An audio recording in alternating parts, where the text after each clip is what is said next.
बिस्मिल्लाहिर्रहमानिर्रहीम। अस्सलाम वालेकुम नाज़रीन republicpolicy.com के प्लेटफॉर्म से मैं हूं ताहिर मकसूद छीना और मेरे साथ हैं मलक अब्दुल लतीफ़ साहब। शुक्रिया। और हम यहां पे मौजूद हैं आपकी खिदमत में। रिपब्लिक पॉलिसी ने जो सर्वे करवाया है उसको लेके डिस्कशन होगी और आज जो ज़िला है वो है ज़िला बहावलपुर। तो मैं ये जानना चाहूँगा मलक साहब से कि बहावलपुर का क्या उसकी डेमोग्राफी है, पिछला जो इलेक्शन था वहाँ पे क्या पार्टी पोजीशन रही है। जी शुक्रिया चौधरी साहब। बिस्मिल्लाहिर्रहमानिर्रहीम, अल्लाहुम्मा सल्ली अला मुहम्मद व आले मुहम्मद। रिपब्लिक पॉलिसी की तरफ से माह नवंबर 2023 में सर्वे करवाया गया जिसमें जो नौजवान वोटर है उसको कंसल्ट किया गया। नौजवान वोटर से मेरा मुराद है 18 बरस से लेके 35 बरस तक के जो वोटर्स हैं, यंग जिन्हें कहा जाता है, ये टोटल वोट जो है उसका ये 44-45% इनकी तादाद बनती है। तो इनसे जब फिज़िकली भी और ऑनलाइन रब्ता किया गया, कारोबारी लोगों से, दुकानदार हजरात से, कॉलेजेस यूनिवर्सिटीज़ में स्टूडेंट से, मेल फीमेल से जब रब्ता किया गया तो एक सर्वे के नतीजे में एक परसेंटेज हमारे सामने आई कि यहाँ पर पॉपुलर वोट कितना है और पॉपुलर वोट में से फिर फर्दर सियासी जमातों के साथ क्या परसेंटेज है। तो उस सर्वे में बहावलपुर में 45% पॉपुलर वोट और 55% ट्रेडिशनल जो रिवायती वोट है। बहावलपुर में कौमी असम्बली के 5 हलके हैं। तो नाजरीन, मैं मज़ीद डिटेल में जाने से पहले मेरी आप लोगों से गुजारिश होगी कि हमारे चैनल की तरफ से दी गई मालूमात अगर आप लोगों को अच्छी लगें तो हमारे चैनल को सब्सक्राइब करें और कमेंट सेक्शन में अपनी राय से ज़रूर मुस्तफ़ीद फरमाएं।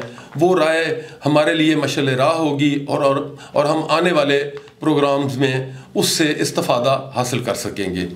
तो अब हम आते हैं बहावलपुर के जो कौमी असम्बली के हल्का जात हैं। तो सबसे पहले बहावलपुर 1, ये बहावलपुर सिटी शहर और बहावलपुर कैंट के एरियाज़ पर मुश्तमिल है। यहाँ पर जो मेन बिरादरियाँ रहायश पजीर हैं उनमें जट बिरादरी है, अराई बिरादरी है, राजपूत हैं, शेख हैं और रियासती लोग जो हैं। ये मैं नाजरीन को बताता चलूँ कि बहावलपुर डिस्ट्रिक्ट में चूँकि पहले पाकिस्तान बनने से पहले ये रियासत बहावलपुर कहलाती थी, तो इस हवाले से यहाँ पे बहावलपुर स्टेट का या रियासत का एक इम्पैक्ट आपको बहावलपुर डिस्ट्रिक्ट में नज़र आएगा। तो 2018 के इलेक्शन के जो नतायज हैं, तो यहाँ से फ़रूक आज़म मलिक साहब PTI की तरफ से 84,600 से ज़ायद वोट लेकर MNA मुंतखब हुए थे, जबकि रनर अप में मुस्लिम लीग नून के बलीगुर रहमान साहब 74,700 से ज़ायद वोट हासिल कर सके थे। जबकि तीसरे नंबर पे सैयद वसीम अख्तर साहब थे जिन्होंने MMA की तरफ से इलेक्शन कंटेस्ट किया था और 14,900 से ज़ायद वोट हासिल किए थे। मैं बस ये क्लैरिटी चाहूँगा कि बलीगुर रहमान जो अभी गवर्नर हैं वो हैं। जी जी बिल्कुल, ये वही जो आजकल गवर्नर पंजाब है, बलीगुर रहमान साहब, ये वही बलीगुर रहमान मतलब ये जो लगता है इसका जो बिहाड़ी के साथ और बहावलनगर के साथ लगता है, हासिलपुर और जो है वो टामे, खैरपुर टामे वाली, यहाँ पर क्या सूरत हाल रही थी पहले और अभी क्या सूरत हाल है वहाँ? अभी चूँकि एक जो किसान हैं, जो काश्तकार हैं, उनकी जो मौजूदा जो हालात हैं कि जिस वजह से ना तो उनकी ज़रिए अजनास को वो पजीराई मिल रही है, ना उनको वो पेमेंट्स का उस तरह का सिलसिला है, और खाद बहुत ज़्यादा महंगी हो चुकी है, बिजली महंगी है, डीज़ल महंगा है। तो किसान थोड़ा इस मौजूदा हालात से मायूस हुआ है। तो वो ये मवादना करते हैं कि PTI की गवर्नमेंट में जो किसान था, जो काश्तकार था, वो खुशहाल था, वो बेहतर हालात में था। तो पॉपुलर वोट में एक जो आपको अपवर्ड ट्रेंड या यहाँ पे नज़र आता है, तो उसकी मेरे सोच विचार और जो पॉपुलर रिपब्लिक पॉलिसी का जो सर्वे है उसकी वजह से यहाँ पे आपको पॉपुलर वोट में एक ट्रेंड नजर आता है। लेकिन यहाँ पे पीरज़ादा साहबान जो हैं उनका अपना एक धड़ा कल्ट मौजूद है। आप उनको किसी तरीके से भी इग्नोर नहीं कर सकते। पिछले कितने इलेक्शन चेक करेंगे तो वो हमेशा से कोई ना कोई उनका जो पॉलिटिशियन है, खा वो किसी भी पार्टी से हो, तो वो उसका उनका सियासत में असर रसूख रहा है। और अभी जो सूरत हाल है वो भी मेरा ख्याल है काफ़ी उनकी फेवर में है, या उनका चूँकि असर रसूख मौजूद है। और दूसरी सर मैं आप अर्ज़ करूँगा कि ये जो आप कह रहे हैं कि आपका जो रिपब्लिक पॉलिसी का सर्वे है ये है नौजवानों को आपने टारगेट किया है 18 से लेके 35 साल, और इसकी टोटल जो मैंने देखा इस पे नेट पे तो ये आबादी का 44% है। सो आपने 56% को तो छेड़ा ही नहीं है। तो इस तरह जो आपका सर्वे है इसकी क्रेडिबिलिटी कुछ डामाडोल नहीं हो जाती? जी जो सब मैंने शुरू में ही बता दिया था कि जी पॉपुलर वोट जो है उसके लिए एक एज ब्रैकेट जो है वो मैंने बता दी थी। तो जो 35 से ज़्यादा उम्र के लोग हैं, ख़ास तौर पे जो किसान हैं या दुकानदार या मज़दूर हैं, तो उनका टिल्ट भी पॉपुलर वोट में है। तो ये सिर्फ हमने पॉपुलर वोट में एक फोकस था वो, लेकिन ये नहीं था कि जी बाकियों की राय नहीं ली जाए। जो बाकी हल्के हैं बहावलपुर के, मैं ज़रा नादरीन को उनके बारे में ये बता दूं। अभी जो आपने पीरज़ादा साहबान का, तो वो इनफैक्ट जो बहावलपुर 2 है वो उसमें है। अब आते हैं जी बहावलपुर 2, ये हासिलपुर, खैरपुर, टामे वाली और अब्बास नगर के इलाकों पर मुश्तमिल है। यहाँ पे जट बिरादरी है, अराई हैं और रियासती यहाँ पे लोग रिहाइश पजीर हैं।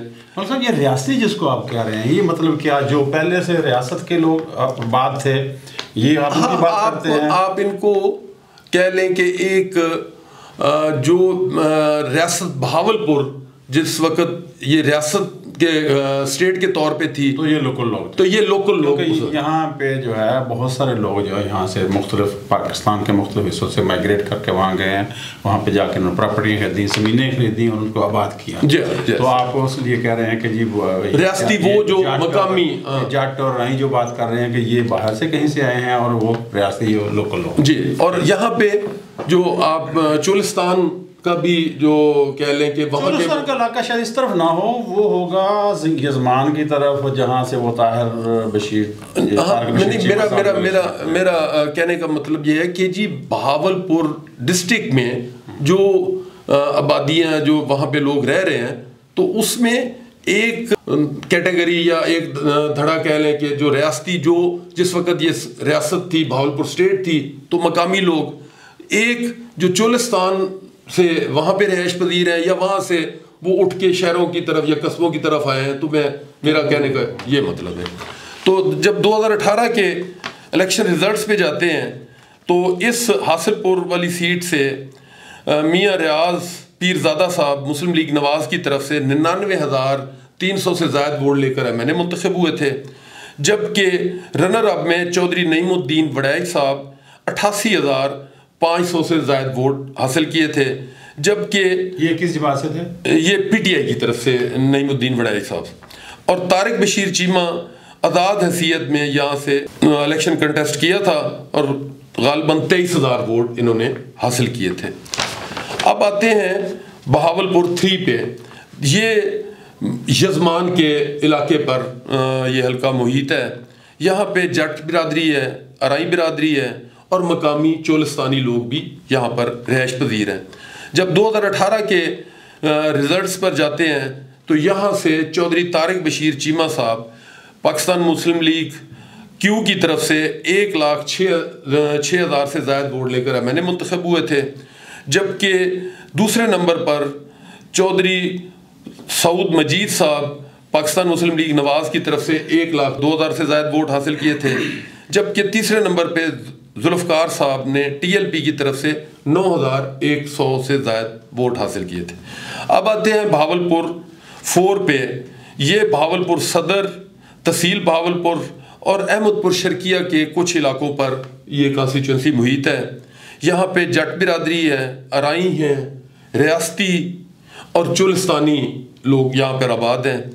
2018 के इलेक्शन के नताइज पर जाएँ, तो यहाँ से मुस्लिम लीग नवाज़ की तरफ से मियाँ नजीबुद्दीन अवैसी साहब 86,300 से ज्यादा वोट लेकर एमएनए मुंतखब हुए थे। अवैसी साहब जो है ना, ये इनका हल्का जो है बहावलपुर के साथ का है, शहर के साथ का, जो रूरल एरिया ना उसके गर्दनवा में, ये वो इलाका है। आप जो बात कर रहे हैं अहमदपुर शर्किया और शरीफ की, वहाँ पे वो ये गिलानी साहब थे शायद, वो नहीं, ये अहमदपुर शर्किया का कुछ इलाका, मेन जो है ये कॉन्स्टिट्यूंसी बहावलपुर सदर तहसील, सदर बहावलपुर जो है, जो कह लें कि शहर के साथ जो आउटस्कर्ट्स हैं, ये उस पर ही मुश्तमिल है। आप दुरुस्त कह रहे हैं, लेकिन डिलिमिटेशन में अहमदपुर शर्किया का कुछ एरिया साथ शामिल है।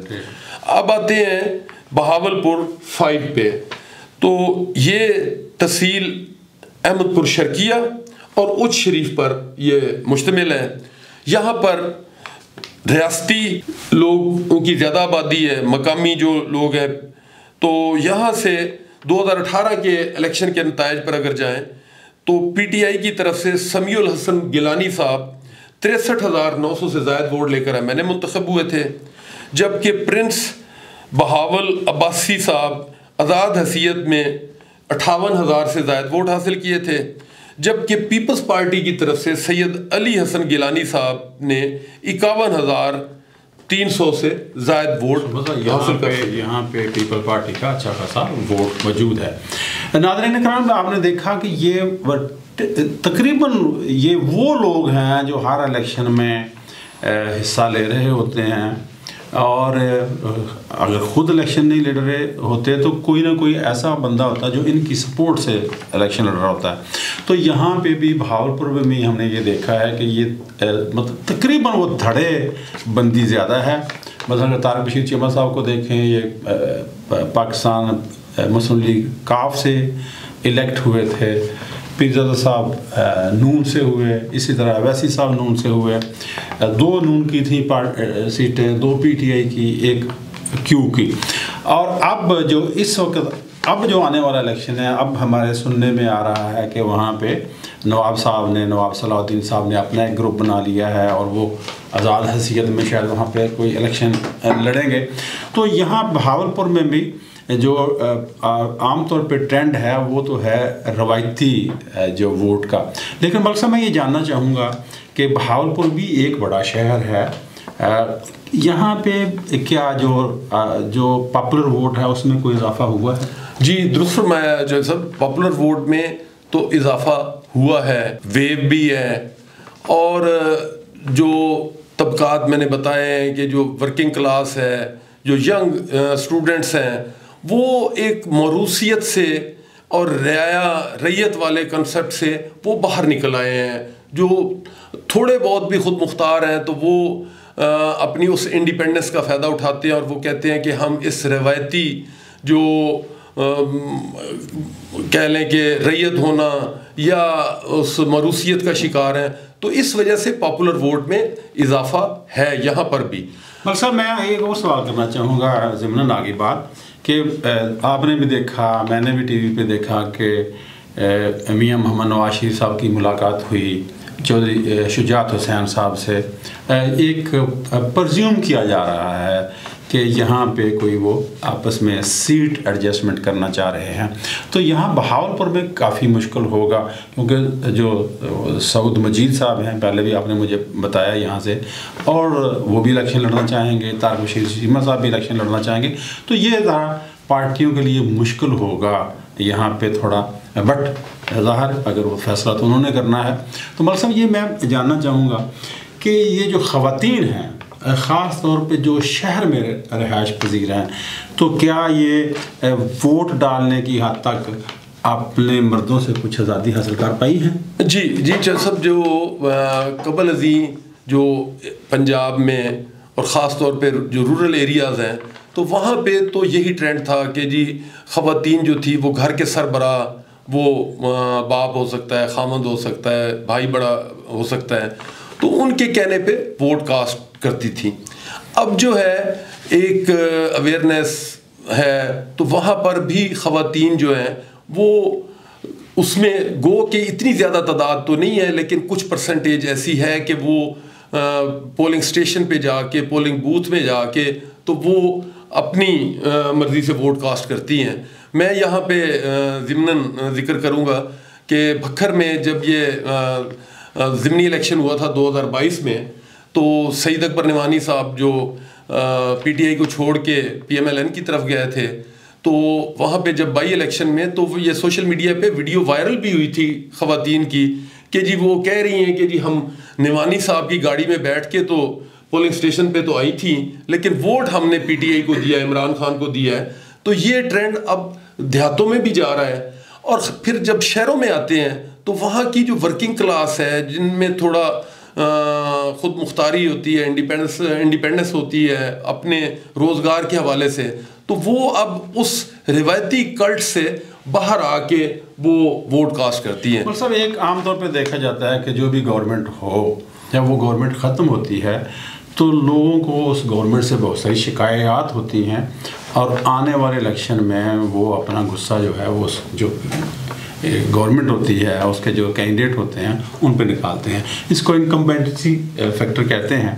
तो क्या आने वाले इलेक्शन में अब चूँकि 3.5 साल तो एक पार्टी की हुकूमत रही और अगला 1.5 साल तकरीबन जो है वो बाकी तमाम पार्टियों की हुकूमत रही, तो इन हालात में वोटर जो है वो किस तरफ जाएगा? हाँ, जैसा कि बड़ा वाज़े एक जो सर्वे में चीज़ सामने आई है, जो एक वेव या जो ट्रेंड है, तो लोग बिल्कुल मुवाज़ना कर रहे हैं। मैंने पहले भी अर्ज़ किया अपने नादरीन से कि जो किसान हैं वो अपने तौर पे मायूस हैं, उनके साथ जो रवैया हो रहा है, जो सलूक हो रहा है, और इसी तरह जो मज़दूर, जो वर्किंग क्लास है, वो अपने तौर पे इससे मुतासिर हुई है। तो वो ट्रेंड तो आपको नज़र आएगा। तो मैं चौधरी साहब आपकी इजाज़त से जैसे मैंने शुरू में नादरीन से बताया था कि जी मैं बताऊंगा जाके कि जो पॉपुलर वोट है उसमें से सियासी जमातों की साथ लोगों ने कितनी % अपनी वाबस्तगी जो है वो शो की है। तो बहावलपुर में जो 45% पॉपुलर वोट है उसमें से 51% जो है 51% उन्होंने अपनी वाबस्तगी पीटीआई के साथ जाहिर की, जबकि 27% जो ऑलमोस्ट कह लें हाफ या हाफ की से थोड़ा सा ज़्यादा उन्होंने पीएमएलएन के साथ अपनी वाबस्तगी जाहिर की, जबकि 22% अदर्स में है जिसमें पीपल्स पार्टी भी है और बाकी जमातें जो हैं उनके साथ उन्होंने वाबस्तगी जाहिर की है। तो ये पॉपुलर वोट जो है, तो यहाँ पर भी आप बहावलपुर में ये कह सकते हैं कि एक तरह से इलेक्टेबल्स जो हैं उनकी सियासी जमातों को ज़रूरत होगी।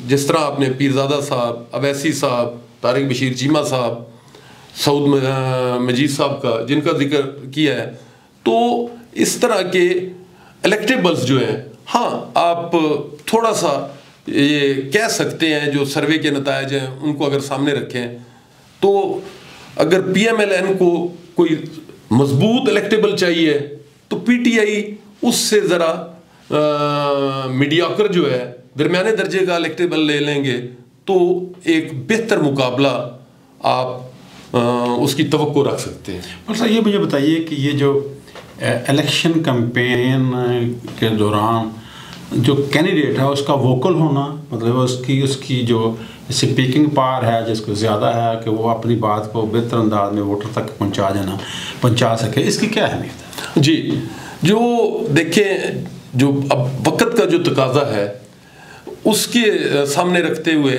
जो कैंडिडेट्स हैं वो किसी भी पार्टी की तरफ से हों, तो अब वोटर जो है, जो उस एरिया का रिहायशी है, अवाम कह लें, उनकी ये ख्वाहिश होती है कि वो हमारी आसान रसाई में हो, आसानी से हम उस तक पहुंच सकें, अपने मसाइल उस तक हम बता सकें, और इसके साथ साथ कि उसका तर्ज़ तकल्लम, लोगों के साथ बातचीत जो है वो ऐसा कि वो अपने लीडर का बयानिया, अपने पार्टी का मंशूर वो बआसानी अपने वोटर्स तक, अपने उन कॉन्स्टिट्यूंसी के रहने वाले लोगों तक वो कम्युनिकेट कर सके, उनको बता सके। जैसे आपने बताया इलेक्शन शेड्यूल का ऐलान हो चुका है, तो इलेक्शन प्रोसेस में जाने के लिए आपको 4 मराहल से गुजरना पड़ता है। नंबर 1 तो ये है कि उस कॉन्स्टिट्यूंसी में पार्टी की क्या पोजीशन है, पार्टी की क्या स्टैंडिंग है, उसकी क्या स्ट्रेंथ है।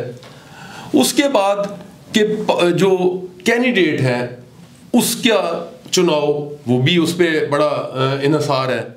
और तीसरे नंबर पे है कि कैंपेन, कि वो कैंडिडेट जो है पार्टी का जिसका भी हो, वो कितने आसान तरीके से ट्रेडिशनल वोटर को और पॉपुलर वोटर को एंगेज करता है, उनको मोटिवेट करता है और उनको इस बात पे आमादा करता है कि ये कौमी फरीज़ा तो है ही है, लेकिन आप इसका अपने हक के राय दही का इस्तेमाल ज़रूर करें, पोलिंग स्टेशन पे जाएं और अपना वोट कास्ट करें। और फिर चौथी स्टेज है पोलिंग डे मैनेजमेंट।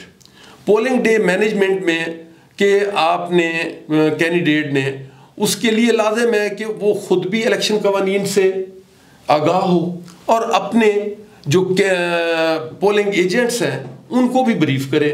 और जो इलेक्शन से रिलेटेड फॉर्म्स हैं, जैसे ख़ास तौर पे फॉर्म 45 का बहुत ज़्यादा जिक्र होता है, तो फॉर्म 45 इनफैक्ट उस पोलिंग स्टेशन का रिजल्ट कार्ड है, सर्टिफाइड मुसद्दक़ का रिजल्ट कार्ड है, जिसके ऊपर प्रिजाइडिंग ऑफिसर के भी दस्तखत होते हैं, पोलिंग एजेंट्स के भी, जितने वहाँ पे जमातें, जितने कैंडिडेट्स हैं, सबके पोलिंग एजेंट्स हैं, उनके अपने दस्तखत होते हैं। और फिर उस पर एक समरी होती है कि इस पोलिंग स्टेशन पे टोटल कितने वोट हैं, कितने वोट कास्ट हुए हैं, कितने मुस्तरद हुए हैं और किस उम्मीदवार ने कितने कितने वोट हासिल किए हैं। और वो फॉर्म 45 जब सर्टिफाइड पोलिंग एजेंट लाकर अपने उम्मीदवार के हवाले करता है, तो फिर वो पूरी कॉन्स्टिट्यूंसी का जो रिजल्ट है उसको कंपाइल कर सकते हैं। और उसमें कोई कमी बेशी हो तो उस फॉर्म 45 के बेस पे वो ट्रिब्यूनल में जाकर अपनी पिटिशंस कर सकते हैं। जी नाज़रीन इकराम, आपने देखा रिपब्लिक पॉलिसी जो है ये कोशिश कर रहे हैं इस प्लेटफॉर्म से कि लोगों को कवानीन से आगाही होती रहे। कवानीन का जानना बहुत ज़रूरी है, ना सिर्फ आम जिंदगी में बल्कि अब इलेक्शन के दिनों में और ज़्यादा जानना ज़रूरी है, ना सिर्फ कैंडिडेट के लिए बल्कि उसके जो पोलिंग एजेंट हैं उन सब के लिए। मुझे और मलिक साहब को इजाज़त दीजिए। खुदा हाफिज़।